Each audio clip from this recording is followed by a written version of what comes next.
All right, so my anxiety goes back, way back. I have known it for what it is, a diagnosable, treatable condition, only in about, say, the last 8-9 years. But I've really come to understand it only when I started working with dogs.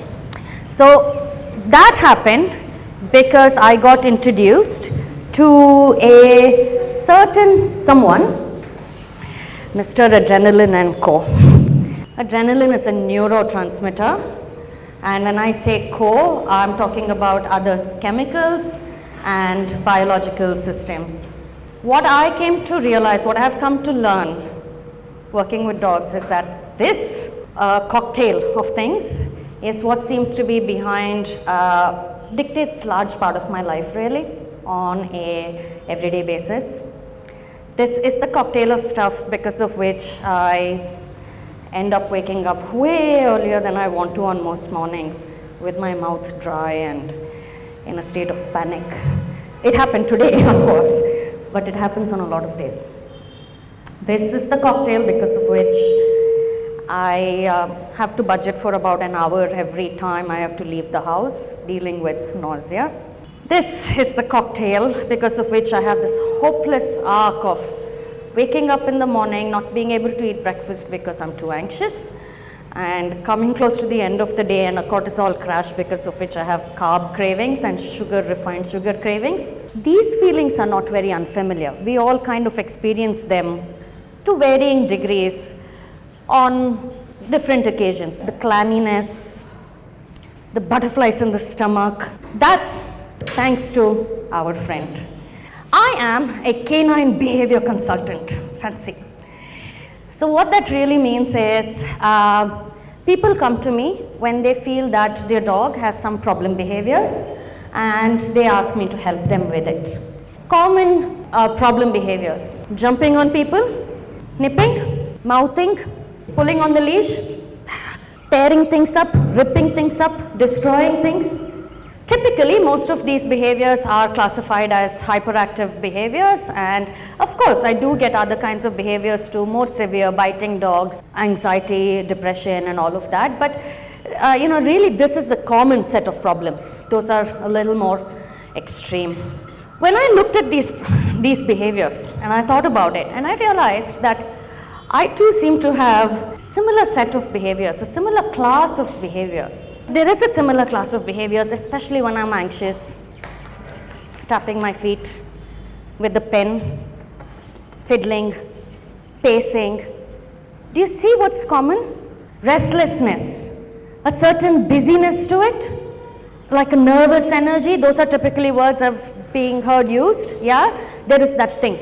Adrenaline makes your muscles need to move, and that's why there is that busy quality to all of this. Now, what my job is to look at dogs' behaviors, discard the labels that come with it, and really look at these problems for what they are. And in this case, in a lot of cases, we are talking about increased adrenaline. And from there, I need to then work backwards to say, what is causing this in this dog?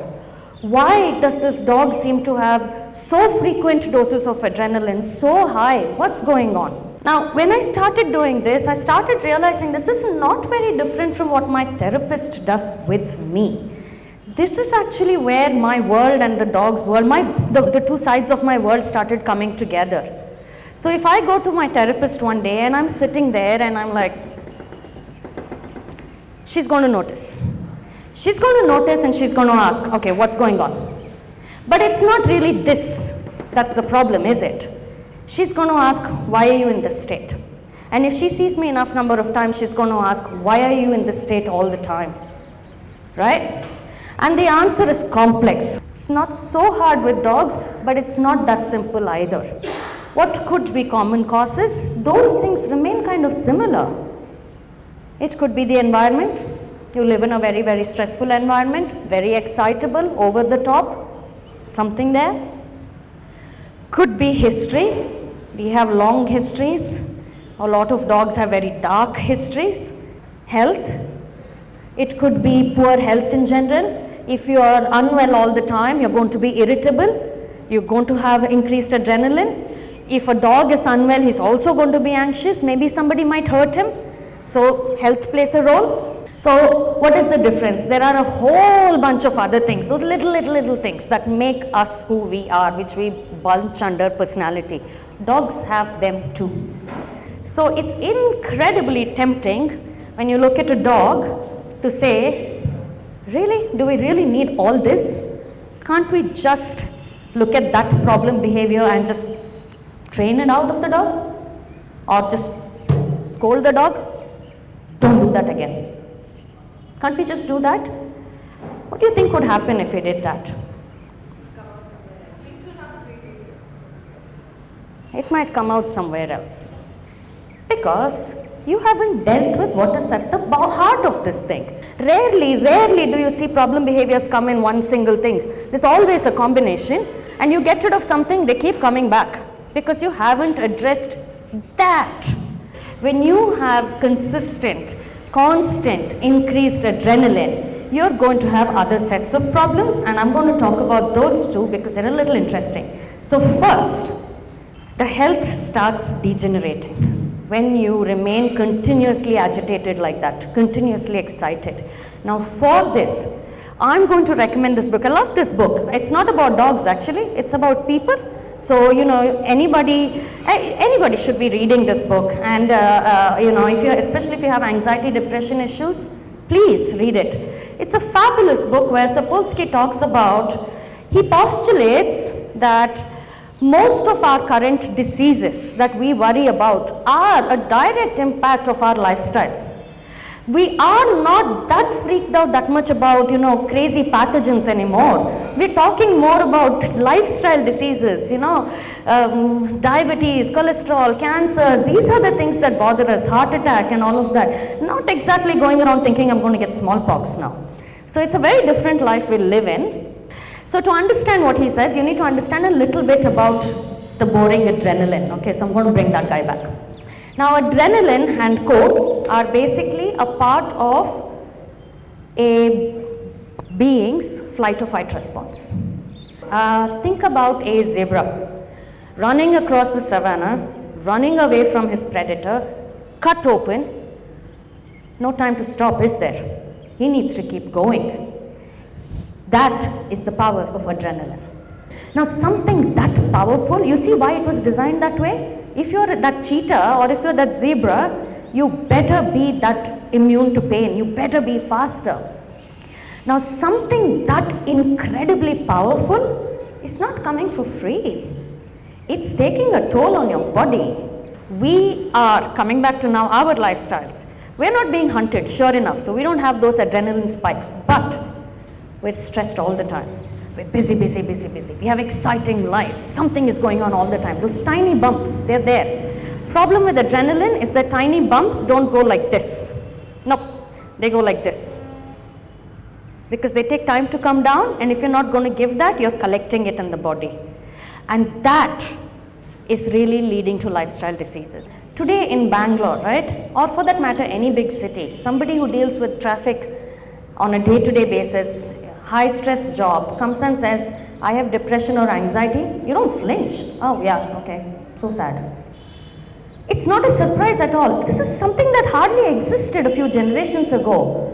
And suddenly today, it's there all around us, which means that it's actually changing the way your brain works. And that's incredible.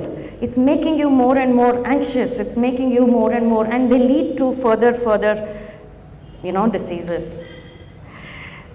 But when we come to dogs, this picture doesn't change that much actually.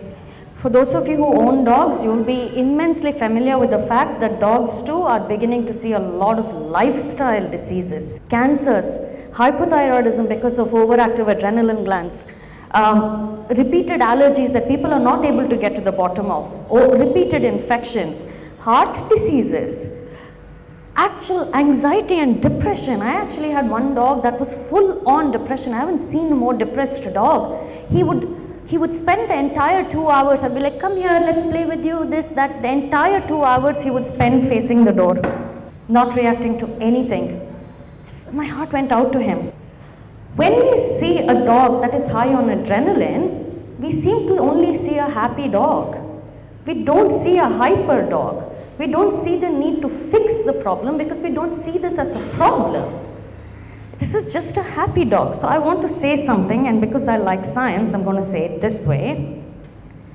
When we are talking about a hyper or a calm dog, we're talking about the function of adrenaline. When we are talking about a happy or a sad dog, we're talking about dopamine and friends. I, here, am talking about calming a dog down, which is reducing adrenaline, not necessarily reducing dopamine. The point I'm going to make is that a calm dog does not mean an unhappy dog. You never know when you're going to come across a dog or any animal in this state. It could be a dog who's probably a street dog that's probably abused and therefore is afraid. It could be a dog in a friend's house. Maybe they don't know much about dogs and maybe they have gotten their dog to be in this state without realizing it.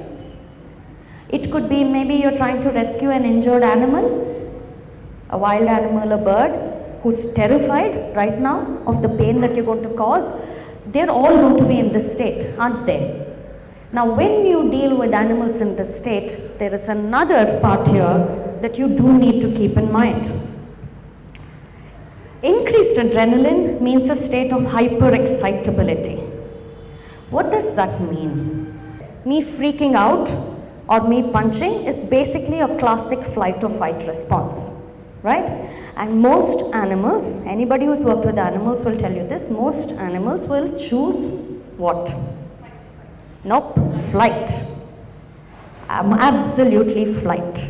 Because it is very expensive on the body to choose fight. But on those rare occasions where they decide to choose a fight, when I do it, it's funny. When an animal does it, it's a bite. Not so funny. Not for the animal, not for the people involved. This is expensive for everybody.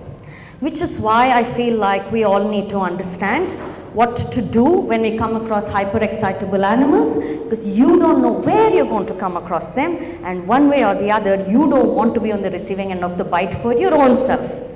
So let's talk about some basic safety rules around animals, so that we do not end up getting hurt in the process and we can continue to interact with them nicely, okay? So basic rules when dealing with animals: don't spook an animal. Because if he's hyper-excitable, if he is on edge, you don't know this. If he is going to bite, that's when it's going to happen. Now, this is particularly important for me because there are a few additional things I'd like to bring into the picture, because you have to understand that I deal with animals who almost exclusively are hyper-excitable. Yeah, they only come to me when they have issues, which means I don't know when I can get bitten. My school of thought and my teacher insists that we don't use muzzles and protective gear, which means that I have to only work with my body, with body language, to make sure that I am not getting bitten.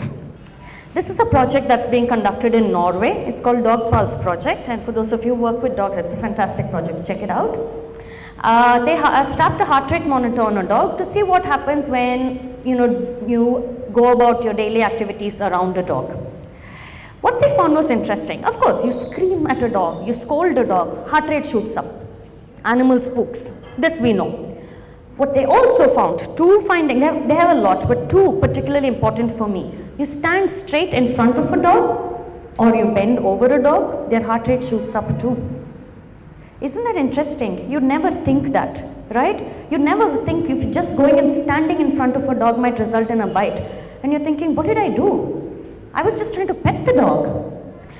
As far as possible when you're receiving a dog, not like this please, like this, your back, because your front is intimidating to a dog. Don't face the dog. As far as possible, offer your side. And you see, it's kind of subtle. I don't really need to do it that way. It's kind of subtle, and that's understandable. Dogs get it. All animals get it. So if, for example, of the 3 dogs here, the one of them is really scared, right? So, of course, you're never going to call him to you mandatory, but If you really have a chance of getting him to come to you, the best way for you to do it is to call him like this, not like that. And try it on scared animals, especially if you're trying to rescue scared animals. And the smaller you make yourself, the more they will come to you. So if they're really scared, you can even go down on the ground and call them and offer your back. Please don't face the dog. This is incredibly unsafe interaction.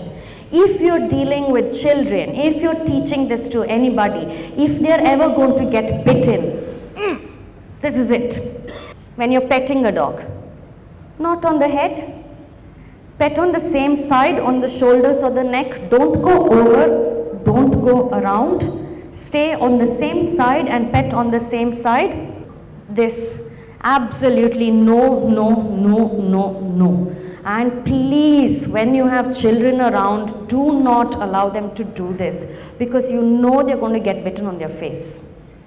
Okay, and we don't want that. Now, when I asked my teacher is a lovely 78-year-old woman in Norway, and I asked her, all of this dog pulse and adrenaline and science, this got us here to understand this. She was here almost half a century ago. So I asked her, how did you get there without all the help of science? And she said, Sindhu, they tell you, the dogs tell you.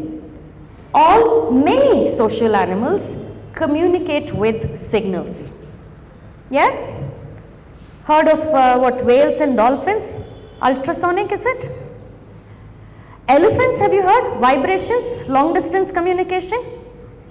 You know what was fascinating? As we started observing this in dogs, right? They're very subtle, but once you observe, you can't miss it. We started seeing that other animals are using it too.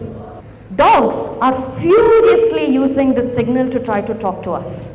That's interesting about dogs. Most animals don't try to talk to us. Dogs do. They're constantly trying to tell us. To me, the exciting thing is I feel like if we start learning it from them, suddenly you're opening up to the animal kingdom altogether and you're beginning to understand what they're saying. So when we talk about signals, it's not exactly like, oh, this signal means what, that signal means what. I can't put word-to-word translations to it. Look, most of us in India are multilingual. We know that even between two closely related languages, you can't do a 1:1 translation, right? And then when you start looking at languages that are further and further away from you, you see that there are whole concepts that don't translate. Now if you're going to look at another species altogether, there is no translation happening. That's very difficult. Instead, what we'll do is, and what Turid has done for us, my teacher has done for us, is she's taken these signals and broken it down into two large contexts, okay? So we'll look at the context in which they're being used and see if we understand what they're trying to say. The first set of signals are distance creating signals. They are largely used to tell the intruder, don't come any closer, I feel like I might need to actually attack. Okay, and typically, as you can see, they are large signals. They are meant to make the animal bigger than they is, because it's meant to work. It's meant to say, don't come any closer because I don't want to do what I need to do next. And that's because fights are expensive on the body. More importantly, fights are expensive on the species. Unless species find ways to peacefully resolve issues, they're going to bring their entire species down by fighting with themselves, infighting. Yeah? And that's why many animals resort to this kind of posturing, which is to say, go away, otherwise I'm going to land this bite or whatever it is. Yeah? You see the distance creating signals on your brochures, growling, snarling and all that. When that happens at home, it's not a, oh, instead it's a, you, bad boy, growling at me? And then we're all very surprised that the dog bit. He's been telling you. Yeah, and then we say, okay, training. We need to train the dog. No. And that's what I tell all my clients. If your dog is growling excessively, come back and let's figure out what is causing it. You remember that whole complex thing? We will work through that. But at that time, for God's sakes, it's a distance creating signal. Create distance. He has teeth. Don't forget that. Yeah? Okay. So, that's distance creating signal. The last set of signals is are typically used in social context when dogs meet other dogs or people, or they're interacting with their environment in general. So it seems like this set of signals, it seems like they're used to convey messages like, hey, I come in peace. It could be, hey, I don't mean to hurt you. It could be, you're scaring me, you're being impolite. It seems like these signals are used for maintaining social harmony with some kind of peace brokering messages. That's what it seems like these signals are used for, and therefore my teacher aptly calls it calming signals. Can you see any here that are there on your brochures? Can you see any signals? Turning away, that one? Yeah, absolutely. What about here?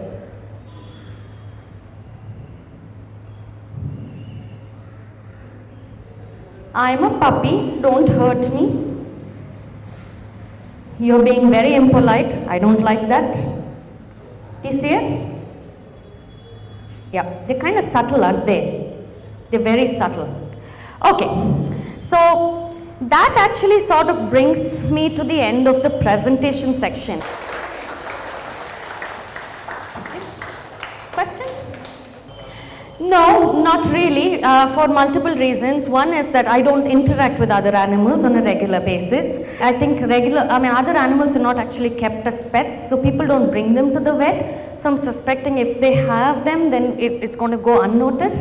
But I feel like it not so much, because quite frankly, okay, so with dogs, right, there is a nice benchmark here. In the US, cancer rates are 50% in pet dogs, 1 in 2 dogs, okay? In India, not so much. Street dogs, hardly. You see them having malnourishment and injuries and all that, but not as much cancers, not as much hypothyroidism. Lifestyle diseases, they seem to be missing. So it somewhere feels like the lifestyle pressures are brought into their life directly by us. It almost seems like life on the street seems to be less stressful than life inside our houses because of the frenzy in which we put them and in which we live. A lot of the behavioral issues, almost non-existent in street dogs. How many times, how many clients come and tell me my dog eats plastic? Yeah? Yes. How many street dogs, tell me how many of you can get success by taking a bowl full of plastic and giving it to a street dog? Eat. Happening? No. All animals seem to know plastic non-edible, chicken edible, except our dogs. And somewhere, I told you, right, it alters the brain, it alters thinking, it alters decision making. I think these guys are there from the Beyond the Blue Whale also, who have a very similar message. These things alter the way the brain works, and we need to be aware of it and protect our animals from it too. Okay, in India what we call poms are not exactly poms, they're Spitzes largely, okay, and Spitzes are one of the oldest breeds that ever existed, one of the oldest breeds that came out of your aboriginal dogs, yeah, and one of the first uses that man had for dog was what? Alerting, not guarding, alerting. There's a big difference between the two. Now Spitzes perform that function really well. So their job, the second they see something outside, they're not interested in guarding. Hello, they will go wham, wham, wham, and go hide behind you. There's no intent to guard there. It's simply to let you know, boss, there's someone there. Problem is with most dogs that are of this nature, we don't understand this. We don't understand why they're doing. So we try to do what, remember that diagram that I showed you? This is a problem, just so dog is barking, shut up. We're not addressing what's under it, and what's happening is the dog feels the need to now start escalating. Say it more, say it more, say it louder, because they don't seem to be hearing. And then it goes into, excitement barking, and eventually it can roll up into habit barking. Okay, so that's my job, is to look at it, classify these behaviors, and then say, okay, how do we get rid of the habit? How do we teach the people to respond properly to the dog? and work backwards, and why is the dog so agitated that he sees the need to go all the time. Especially in Kerala, actually. Yes. And I actually wrote about this, I think 2-3 years ago. It's a strange feeling where, you're oddly right about this. So I wrote about this 3 years ago, saying those dogs are going to go crazy. And here's why. They systematically did a culling program. Guess which of the dogs get caught and culled first? The friendliest ones. Guess what's the stock you're leaving behind? The not so friendly, the wary ones. There is a phenomena called epigenetics. Epigenetics means that if the mother has watched her partner or her friends being killed by human beings and she's developed that fear of human beings, she's going to pass it on to her kids. And that's why that population is changing. Now, Kerala is a classic example of how not to do it. Jaipur is a classic example of how to do it. They actually went around doing birth control, animal birth control, and vaccinations and feeding the dogs, and they have come to have a very stable, healthy population that is not, and the rabies instances have gone out. So, I feel like culling is a very non-Indian way of doing it. We've all been okay with our animals around us. We really shouldn't be freaking out just because we saw an animal on the road. That's not us. We have to figure out how to make it work so that we still have all our animals around and we are who we are.